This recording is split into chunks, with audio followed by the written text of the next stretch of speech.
Alright, gonna do a quick video here on a problem with this is a 99 Cadillac Deville. Problem is you change the temperature on the vents and it blows hot or cold depending on what you want on the driver's side, and it blows just outside air, not hot, not cold, not what you're selecting on the passenger side. Now, just to help you understand how to remedy this, there's one of two culprits. There's a solenoid selector. You got to take off this 3 screws. I think they're 7mm head on these. You got to take off 3 screws to access this one on the bottom, and it's this thing here. Let me get this to focus here. This thing right here. And when you change your heat setting, it'll either move it this way or this way, depending on what you've selected. Okay, so I think this way is full hot. And there's another one in the inside behind the glove box. So we're going to dig in here. I've already verified that this one on the bottom, as I change the heat setting, I can see that moving. Maybe I'll demonstrate that. Okay, car's running. Where are we at here?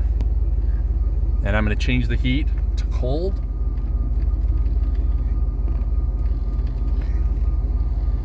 And you'll see that should move.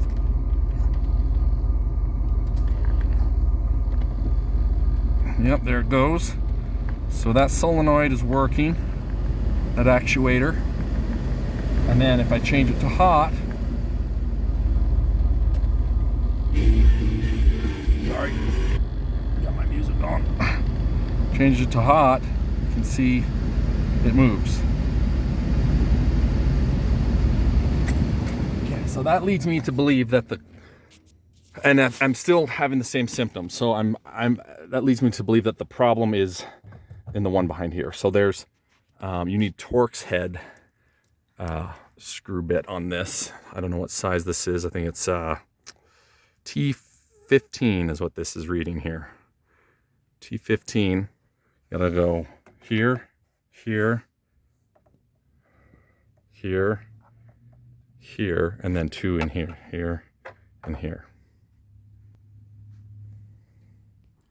Okay, as you can see, the glove box just slides right out after you take out those 6 screws. And then in here, you can see we have another actuator back here. And I'm going to turn on the vehicle and test, see if it's moving when I change the temperature setting here. Doing this one-handed, so bear with me.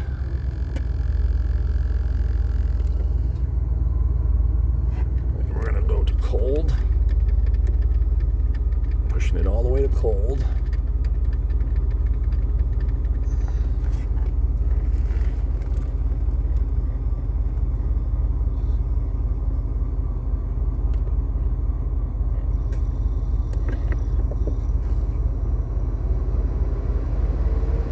I'm not seeing any movement yet, so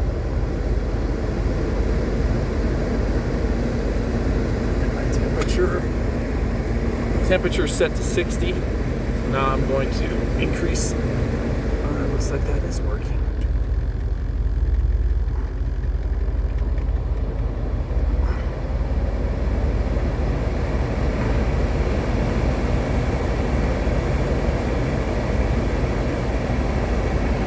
Oh, now I don't know what's going on.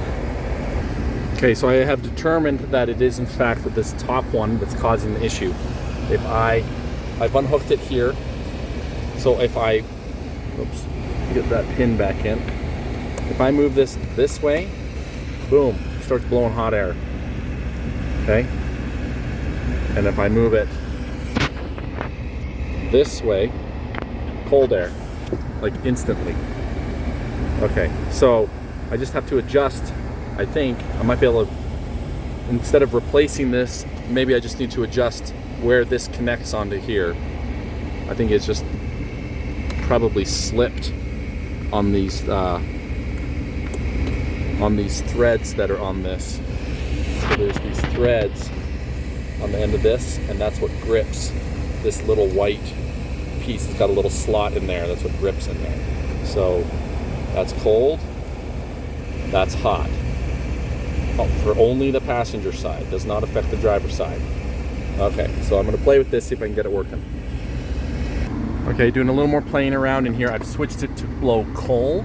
I've selected cold, and that moves both of these actuators, but I feel like this bottom one selects the temperature, and then this top one is a secondary that then does the passenger side. So right now it's blowing cold on both, and if I move this, even though that down there is set to cold, and I move this arm in here,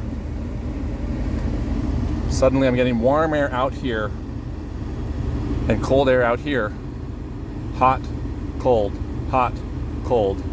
even though that is set to cold. So we know that this is the culprit. So I'm going to set this back to cold, full cold here, and then we're going to put in our arm back in here and have it set so that that is the cold setting, and then we'll see if that works when we adjust. Okay, we've got it back in. We've got it set to cold. It's blowing cold out of these vents. I think this bottom selector actually determines whether it blows out the vents or the floor and defrost, but I could be wrong. Okay, let's bump it up to hot. And we can see this actuator is moving positions.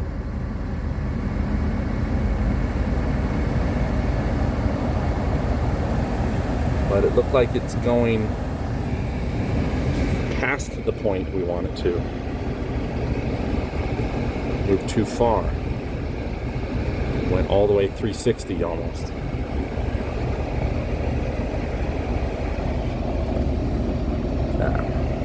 So I think the actuator in here is malfunctioning, and so I'm going to just replace it. I have these two that I picked up from the junkyard from a similar year, Deville.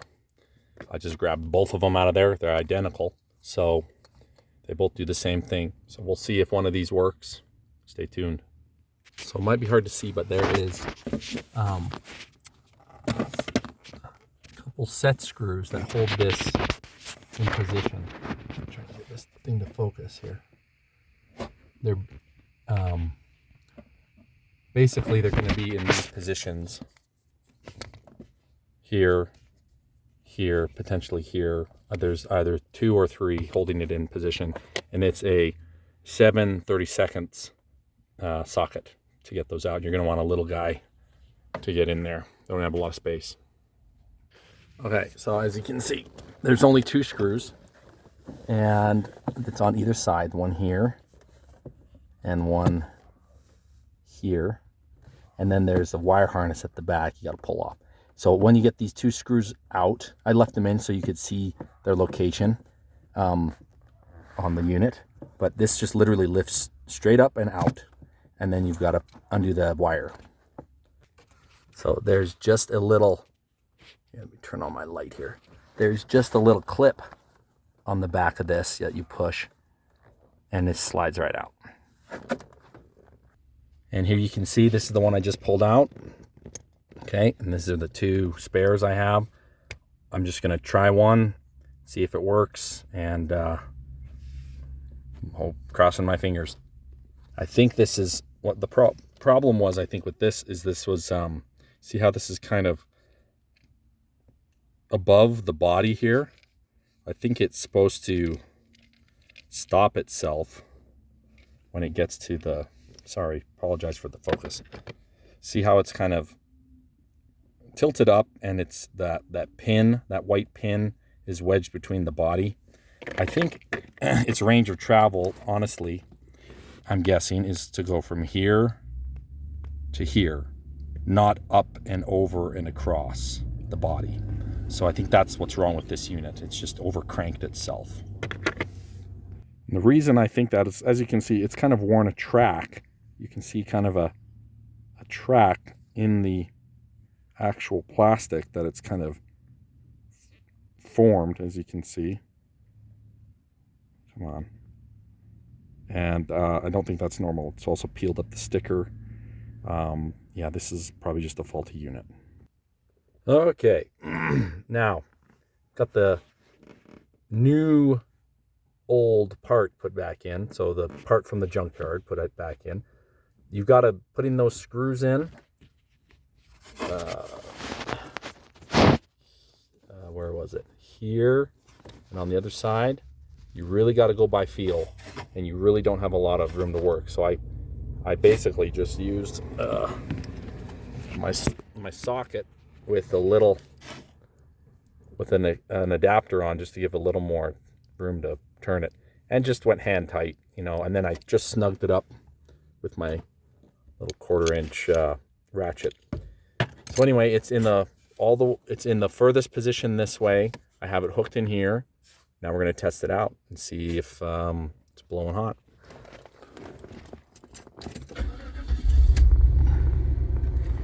Okay, our temperature is set to 85. Let's bump it up to 90.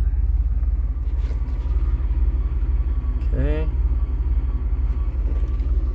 Give the car a minute to think about what it's doing. Honestly, don't love the climate control on these cars, but whatever. And yes, I'm feeling warm air. That is good. That is good. So then the next test, putting warm air on the feet and also up top at the defrost. If I go here, it was also blowing cold up here before. Now it's blowing warm. Okay, good. Now if I go cold, let's see what this mechanism does. Yeah, it's moving.